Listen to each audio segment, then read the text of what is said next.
what do we need in way of equipment? Well, obviously we need a barbecue grill. In order to cook the larger cuts of meat, it is essential that the grill has a lid, like this old Weber here. This is 5 years going strong. The ability to contain the heat and the smoke under the lid is essential for cooking larger cuts of meat without burning the outside entirely. It will help you to develop those smoky flavors essential for barbecue cooking. But we'll get into that much later on. The other most important part of the barbecue is obviously the coals and how to get them started. I would highly recommend you get one of these chimneys. This is a fantastic way of getting the coals started very quickly. In order to get them going, you need obviously some fire lighters and some matches.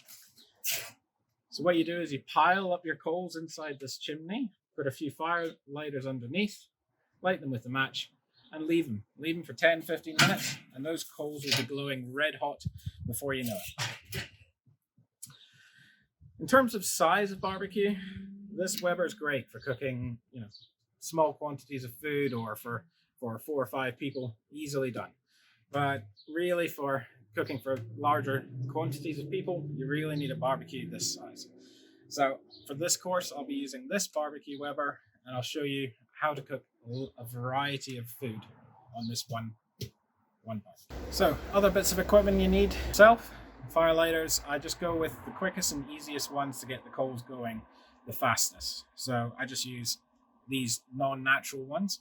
But if you're a purist and you want to ensure there's no rough smells coming from your barbecue, then you can use a natural fire lighter. You just might find that you're using a few more of those to get those coals glowing hot. The other items you need, definitely a pair of tongs. Tongs are very handy for not only turning your meat over in the barbecue, but they're also handy for moving the grill around, and I'll show you how to do that later. Also a wire brush. You need this to clean your barbecue. So once the coals are glowing hot, pour them into your barbecue, and then you put your grill on there and you can give them a good proper scrub down before you're cooking any meat on them.